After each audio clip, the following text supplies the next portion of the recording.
Assalamualaikum warahmatullahi wabarakatuh. Selamat datang di praktikum terakhir visualisasi data. Jadi, untuk praktikum 10 ini, kita masuk ke dalam memvisualisasikan data dengan Bokeh. Bokeh itu apa? Bokeh itu adalah sebuah library Python yang digunakan untuk membuat sebuah visualisasi yang interaktif pada web browser. Ya, jadi kita nanti bikin apa? Bikin chart atau bikin dataset itu menggunakan sebuah bahasa Python yang akan divisualisasikan menggunakan Jupyter Notebook. Nah, Bokeh ini memiliki dua tampilan. Yang pertama ada models dan plotting. Perbedaannya, kalau models itu digunakan untuk menampilkan low level interface, yaitu memberikan fleksibilitas bagi pengembang aplikasi. Sedangkan plotting, dia digunakan untuk high level interface, ya, yang berpusat pada visualisasi yang lebih kompleks. Jadi untuk langkah praktikum, kita akan menggunakan library bokeh untuk memvisualisasi data. Jadi silakan teman-teman bikin folder bebas di mana ya. Oke, folder bebas di mana? Misalnya pertemuan 10. Tong anim kalian, bebas deh namanya apa juga. Nah, kalau sudah masuk ke foldernya, lalu di bagian samping nama ini, diklik ya. Nah, di sini kita akan ketik cmd. Lalu enter. Nah, di sini kita akan pertama kita sudah masuk ke command prompt sesuai dengan direktori folder yang kita buat tadi. Lalu kita akan mengecek versi Python, pip, serta Jupyter. Jadi untuk langkah praktikum pastikan kalian sudah menginstal Python, sudah menginstal pip, dan juga sudah menginstal Jupyter notebooknya ya. Jadi silakan cek versionnya dulu. Python strip version, lalu pip version, dan yang terakhir Jupyter version, lalu enter. Nah, kalau sudah terinstall, nanti akan muncul versinya. Nah, kalau sudah install, kita akan langsung masuk ke dalam Jupyter Notebook. Caranya itu Jupyter Notebook, lalu enter. Nah, nanti akan dibuat server notebooknya sesuai dengan default browser kalian. Di sini sudah masuk ke dalam Jupyternya. Jadi silakan kalian pertama klik New, lalu pilih Python 3. Yaitu kita membuat file dengan jenis Python. Nah, kalau sudah seperti ini, silakan akses linknya, yaitu bit.ly code ya, code. Nanti akan masuk ke dalam drive ini. Nah, di sini abaikan dua ini, kita ambil kode yang paling atas ya. Paling paling atas itu kode.txt ya. Kalian bisa download bebas, tapi sini saya copy aja. Ini di copy. Kita akan mengopi setiap codingannya itu per line-nya ke dalam Jupyter Notebook ini. Jadi silakan di copy yang pertama, yaitu kita menginstal library bokeh dengan cara underscore pip install bokeh. Oke, kalau sudah seperti ini berarti sudah ke install. Kita langsung ke line kedua.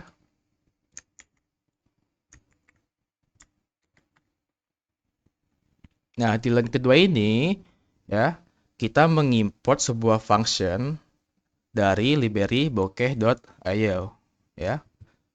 Kan kita sudah menginstal library-nya nih. Nah, kita akan dari library tersebut kita import yaitu output notebook, show, serta reset output ya. Nanti function yang paling digunakan itu adalah function show, yaitu untuk menampilkan codingan yang codingan yang telah kita buat ya, nanti ditampilkan menggunakan function show.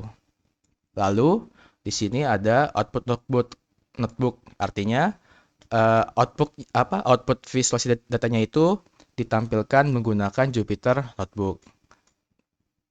Untuk reset output ini digunakan untuk mereset outputnya. Lalu kita copy line ketiga. Nah, di sini kita mengimport high level interface dengan function figure.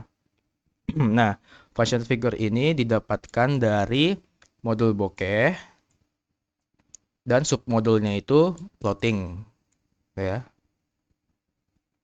Lalu line keempat kita copy, yaitu kita mengimport library NumPy dan Pandas serta kita menginisialisasikannya. Kalau NumPy itu NP, Pandas itu PD. Lalu kita copy line ke-5.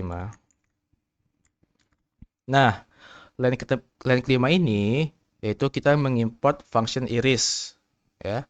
Function iris dari modul bokeh dan submodulnya itu sampel data. Jadi bokeh itu memiliki sampel data di dalam library-nya. Jadi kita hanya tinggal memanggilnya saja. Memanggilnya itu menggunakan function iris. Nah, di sini kita buat sebuah variabel namanya iris underscore dataset, yang dimana itu memanggil dataset dengan nama flowers, ya. Nah, flowers ini didapatkan dari sampel data. Jadi di bokeh ini memiliki beberapa dataset ya di dalamnya.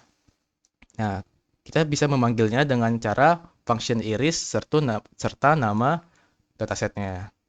Nah, lalu di sini dataset tersebut kita panggil menggunakan function head, yaitu menampilkan 5 data awal, berarti 1, 2, 3, 4, dan 5. Lalu line ke-6 kita copy.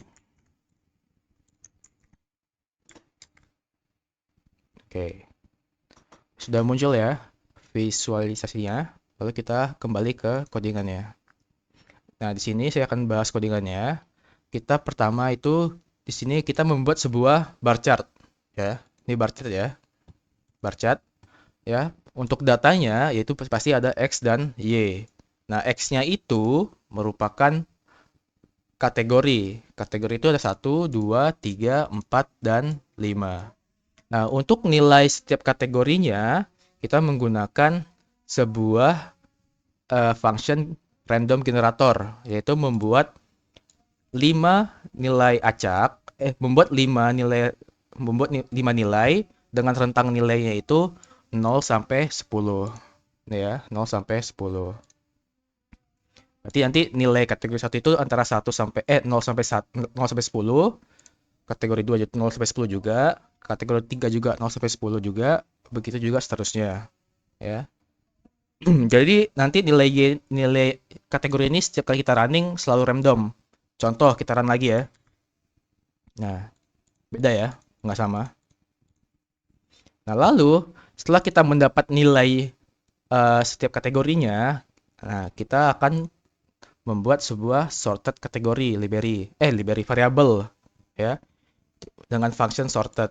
Jadi setelah dapat nilai setiap kategori, kita akan menyusun sesuai dengan nilainya atau disorting ya. Di sini sortingnya itu kita men-sorting X bar, yaitu men-sorting kategori ini ya.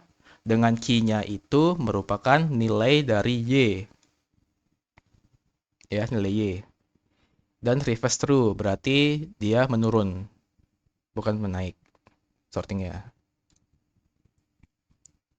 Dan di sini kita ada plot, yaitu membuat barnya.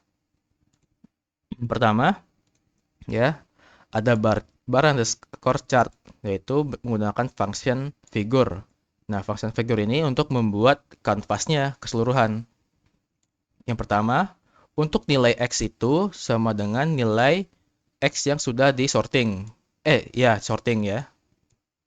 Lalu titelnya itu bar plot. Nih, bar plot.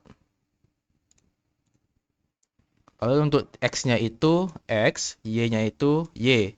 Nah, ini merupakan X label, Y label. Yang ini ya, X dan Y. Lalu untuk ketinggian kanvasnya itu 300 pixel ini. Nah, lalu bar chart vbar.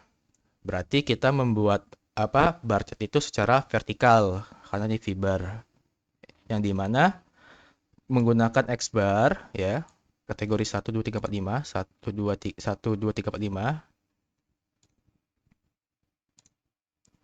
Lalu untuk warnanya biru, lebar barnya itu atau lebar batangnya itu 0,5.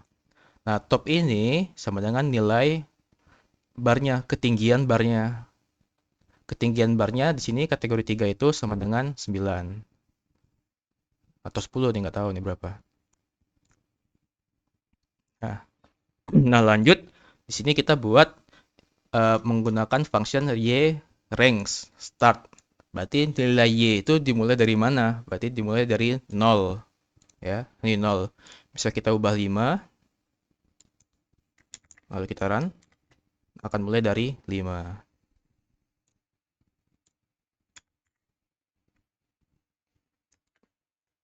Oke. Nah, lalu ada kita memanggil function show.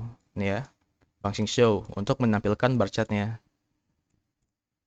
Dan show-nya itu menggunakan notebook. Kita lanjut ke codingan selanjutnya, yaitu bar stack.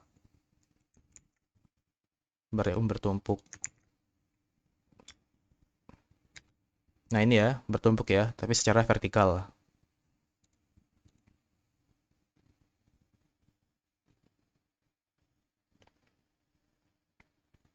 Secara vertikal, secara horizontal ya. Oke, di sini kita mengimport sebuah function column data source, yaitu untuk mengonversi data menjadi bentuk kolom data atau data yang sudah berkolom. Di sini kita ngambilnya dari modul bokeh, submodulnya itu models. Lalu ada variabel stack bar df, yaitu stack bar data frame. Di mana kita membuat data frame, ya, data frame menggunakan library pandas. Nah, data frame-nya ini yang pertama, nilai y itu 1, 2, 3, 4, dan 5. Ya, 1, 2, 3, 4, dan 5. Lalu ada variabel x1 dan x2 karena kita bikin bar bertumpuk. Di mana kalau x1 itu y yang 1 ya, 1, 2, 4, 3, 4 ya. Kalau dilihat 1, 2, 4, 3, 4. Lalu x2 itu 1, 4, 2, 2, 3. 1, 4, 2, 2, 3. Nah, di sini data tersebut kita konversi menjadi kolom data. Ini kan masih dalam array ya. Kita konversi menjadi kolom data menggunakan function kolom data source. Yang dikonversi apa? Yang dikonversi itu ini ya, stack bar df. Lalu disimpan dengan nama variabel cds stack bar df. Nah, lalu kita akan membuat stack barnya, yaitu menggunakan figur, lebarnya itu 600, headnya itu 300, ya, 600, 300. Lalu titelnya itu stack bar chart. Nih, stack bar chart. Nah, di sini kita membuat bar stack-nya. Bar stack-nya itu dia secara horizontal, berarti kiri ke kanan. Yang di stack apa? Ya di stack itu variabel x1 dan x2 ya. Nilai ini ya, di stack ya. Sebagai contoh, x1 itu 1, x2 itu 1. Berarti harusnya dia jadi 2. 1, ini x1, ini x2. Lalu x1 lagi 2, x2 itu 4. Berarti x1-nya 2, x2-nya itu 4 ya. Lalu di sini kita inisiasi y-nya itu apa? Y itu nilai variabel y, 1, 2, 3, 4, dan 5. 1, 2, 3, 4, dan 5. Untuk warnanya, X1 itu warnanya abu-abu, sedangkan X2 itu warnanya abu-abu terang. Data bar stack-nya itu dapat dari mana? Data itu dapat dari data CDS stack bar df yang sudah dikonversi. Ya. Lalu kita menggunakan function show. Nanti muncul ini. Oke, kita lanjut ke grup bar stack. Ini kita copy.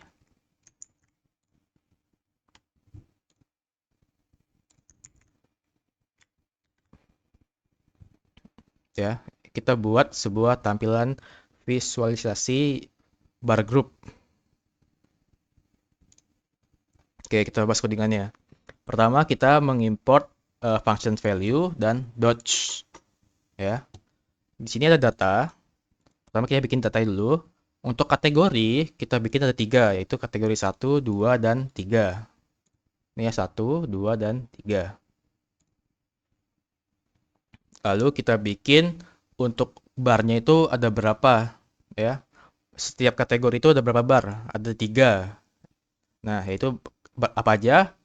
Tahun 2015, 2016, dan 2017.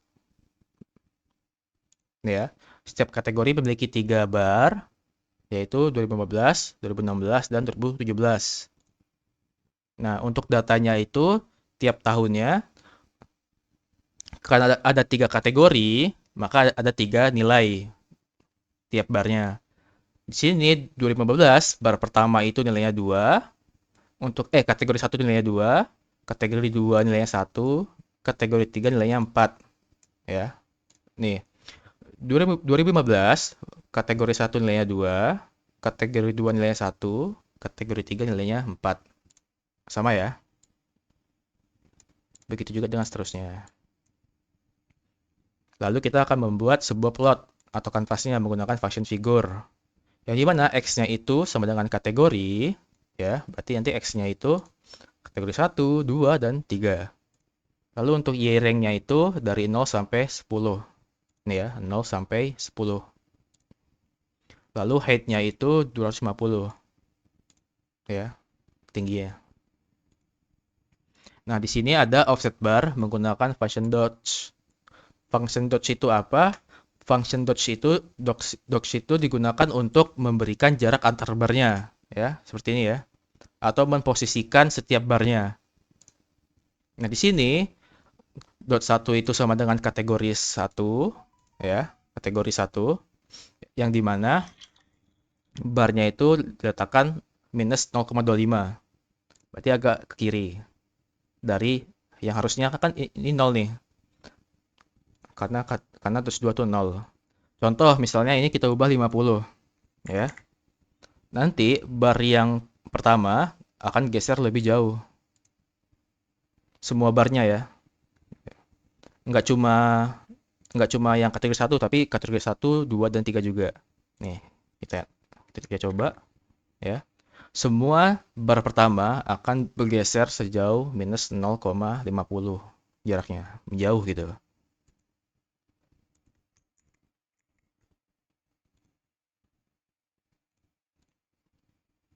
Nah, kalau sudah memposisikan ketiga barnya, kita akan masuk yaitu membuat barnya. Barnya itu kita buat secara vertikal, ya. Yang dimana untuk dot 1 nilainya itu dot 1 itu dia pakai 2015 dengan lebar barnya itu 0,2. Source-nya itu dari grup bar chart, ya, grup bar DF data frame. Warnanya itu abu-abu. Lalu legend labelnya itu 2015, ya. Nih, abu-abu terus legendnya itu 2015. Begitu juga dengan seterusnya.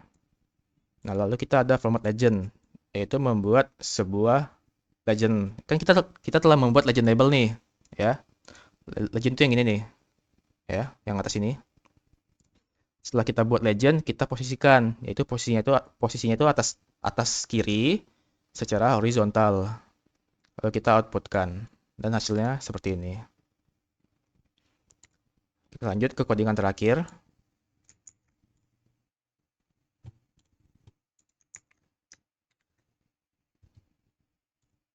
Nah, codingan terakhir ini merupakan codingan visualisasi data menggunakan widget, ya. Widgetnya itu apa? Slider.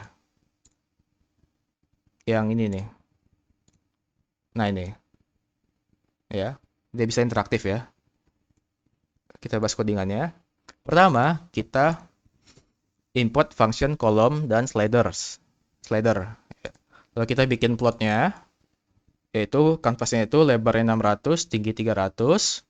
Lalu kita bikin scatter plotnya. Yang ini, circle-nya ini. Nah, nih. Yang bulat-bulat ini kita bikin ya. Itu menggunakan eh, function circle. Function circle yang dimana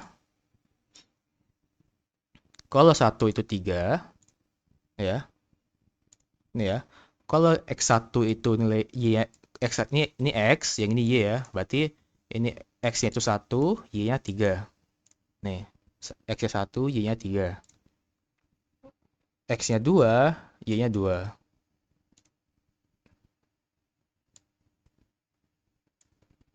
Ya, X-nya 2, Y-nya 2.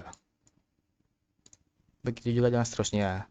Nah, radius ini adalah lebar awal saat kita eh, lebar lingkaran scatternya saat kita running, nih ya. Kita coba running awal ya. Nah, ini awalnya tuh lebarnya itu 0,1.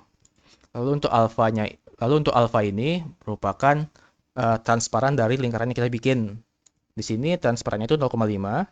Contoh, misalnya lebarnya itu kita bikin jadi 0,5, terus transparannya 1, berarti nggak transparan. Kita run ya, lebarnya berubah, lalu untuk transparannya nggak transparan sama sekali.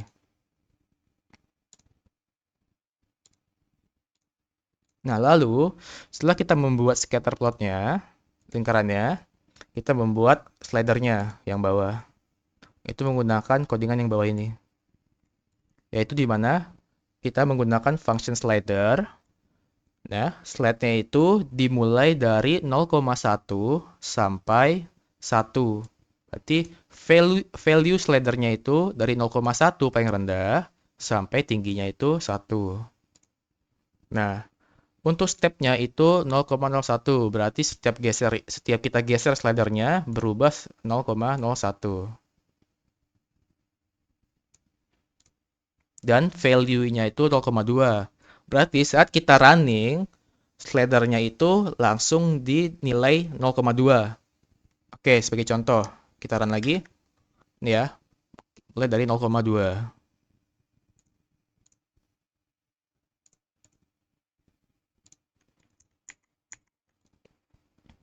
Misalnya kita ubah 0,4, 0,4 gitu.